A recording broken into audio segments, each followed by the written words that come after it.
Hello, welcome to Google Classroom Part 1 training. Let's begin by getting logged into our Google Classroom. We're going to go to Google Classroom by using the address bar and typing in classroom.google.com. When we type in that address, it asks us to log into Google using our school credentials. So I'm going to choose this selection here. If you've never logged in before, you need to choose use another account and enter in your username, your short email address. But mine's already entered, so I'm going to go ahead and select that option. And then you'll also have to enter in your school password, whatever you have set for your password at the moment. So after getting your username and password entered in, here we've arrived at Google Classroom, and we are looking at our Google Classroom dashboard. It shows us all the classrooms, the Google classes that we've created in Google Classroom. Now, these classes that I see, these aren't classes that just I created. These are either classes that I created or other people created and I'm a student of theirs. So if I want to create a class as a teacher, I'm going to use the plus sign in the upper right-hand corner, and I'm going to click where it says Create Class. I'm going to go ahead and give my class a name. Let's call it Google Training Class. I could give it a section or a subject name if I wanted to. I'm just going to leave those blank though, and I'll hit Create. And in a moment, it brings us to a class called Google Training Class, which is what I just made. Now, for students to join a class, they'd click that exact same plus sign, because when students log into the Google Classroom, it takes them to their dashboard as well.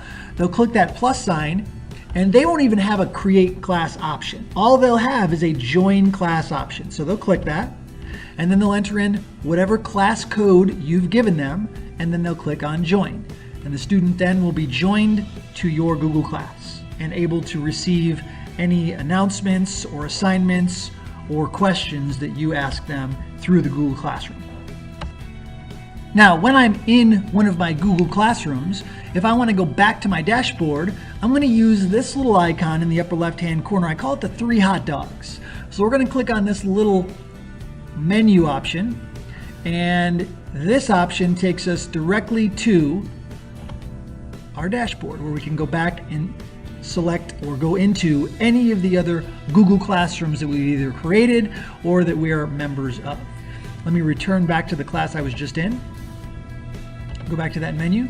You can also jump to any of the other classes that you've created or that you're a member of quickly by using that exact same menu option. All right, so what we're going to focus on first with the Google Classroom is the mid-navigation bar. And in the mid-navigation bar, we're going to begin by talking about this student option. I'm going to go ahead and click on that. And one of the first things I want you to notice is it gives you, the teacher, the class code that you're going to be sharing with your students so that they can join your class. Students have these 3 items in their mid-navigation bar as well, only they do not get the exact same thing when they click on these things. So when you click on students, you see your class code, and you also have a few other options in here, but let me just mention the class code. If I click the drop down next to it, I can disable the class code. So once I have my entire class that's joined my Google Classroom, I can disable it so that no other students can try and join from other classes if they're trying to play around. I can also reset the code, and I recommend you resetting it if you get a letter in your code that looks like an I or an L or a 1 and you're trying to describe it to the kids, and rather than that battle, if we just reset it to something else, it'll change it to a different code, and hopefully that different code won't have a character in it that could be other characters. So when you're trying to explain it to your kids what code they're going to enter, it makes it easy. This code's nice, very easy to see, UNZPGR. You could also click copy, and you could paste it into an email if you were sharing the code with students that way. But to get started with your kids, you'd probably just write this code on a chalkboard or on your Promethean or Smartboard and have them log into the Google Classroom and join just by entering their code. Now you could also invite students by using this invite students link and click on it and manually enter every single student into this list. For example, I could type in, let's say I know all of their student ID numbers. Let's say I type in 213-468 or whatever, and that pulls up a student. I could select that student and add them, and I can manually enter students, getting them to join my Google Classroom that way as well. So once I get all of them in here, I would simply hit invite and I would manually join all of the students that way. I wouldn't recommend doing it that way. I would simply give this code to your students, this code right here, or whatever code comes up on your Google Classroom, give it to your students and have them join themselves rather than you manually having to join for them. You might have a special student who has technology issues or just physical disabilities that would prevent them from maybe doing it on their own quickly and easily. You might want to join those students by using the invite student button, but other than that, you'd pretty much use this method, just giving that code to your students to get them to join the classroom every single time. All right, so I went ahead and manually added a couple students to the class just so I could demonstrate with. So here are a couple students that are in my class, and if you notice there are these little dots at the end of their names. So this student, Caden Malbin, let's pretend that I wanted to contact this student. If I click on these little dots at the end, it gives me an option to email students. Now in the past, the option to email students was impossible because the students did not have a student email associated with their Gmail account. It was turned off. However, this year, every student now has an email. So you are able to use this emailing feature to communicate with your students. So I could send him a subject and a message and hit send, just like you could with any other teacher or any person that you're trying to contact via email. One of the other things available to us in the Students tab is if we select a student or all of your students, the Actions button becomes available and we can email the entire group or remove the entire group or a particular individual from the list if I needed to remove them for whatever reason.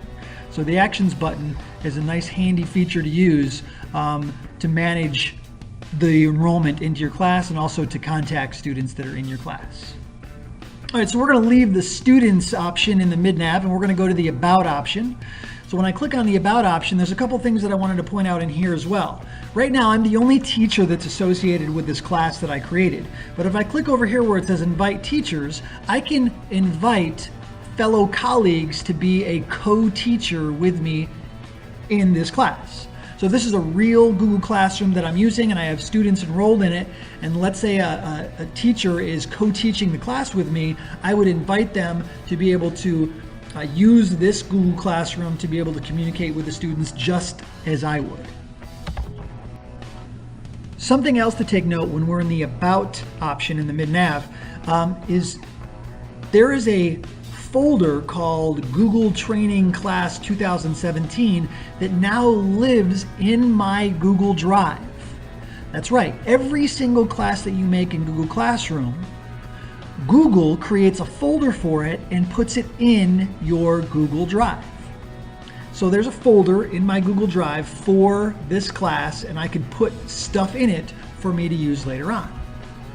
Also, there is a Google Calendar that Google created entitled Google Training Class 2017 that we could use for this class as well. I could open it in Google Calendar or I could open it, I'm just going to open it right here in the classroom. So this is what the calendar would look like, and I can change the view of the calendar or look at calendars from other classes and so on and so forth, jump from one week to the next. And then the last thing that I wanted to point out under the About tab is this Add Class Material. I could add notes, documents, anything that I wanted to share with every single student who's enrolled in this class. I could add that piece of class material to this list here by simply clicking on this,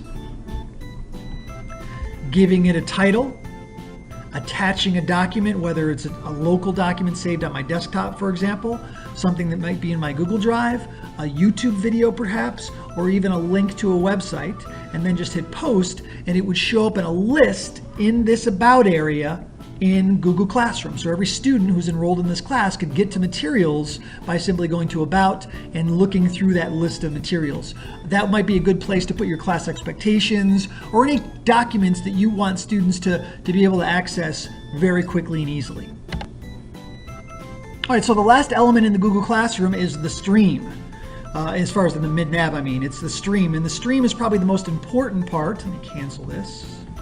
The stream is the most important part in here because this is the way you communicate with your students regarding assignments or asking questions or posting announcements. This little plus in the bottom right-hand corner, when we hover over it, allows us to choose any one of those options, along with reusing previously sent posts, whether it was a question or an assignment or an announcement. So to add something to the stream, for example, an announcement, I would simply click on it. I would give the announcement a name. Let's say Google Classroom Training Tips. I could provide a topic that goes with it if I wanted to. I could provide an attachment that goes with it. So let's say I have a document that's saved on the desktop of my computer. I could click on the paperclip and I could navigate to my desktop, find the document that I'm talking about. Let's say this is the document,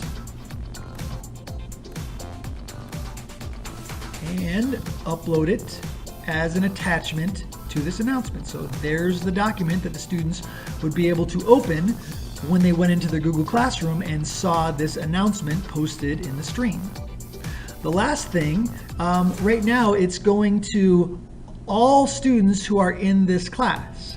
I could choose just to send it to particular students in this class, or I can also choose to send it to other classes. Right now it's only going to my Google Training class students, but if I wanted it to go to this class of students and this class of students and this class of students and so on and so forth, I just have to put check marks next to it, and this announcement would also appear in the stream in those Google classes as well.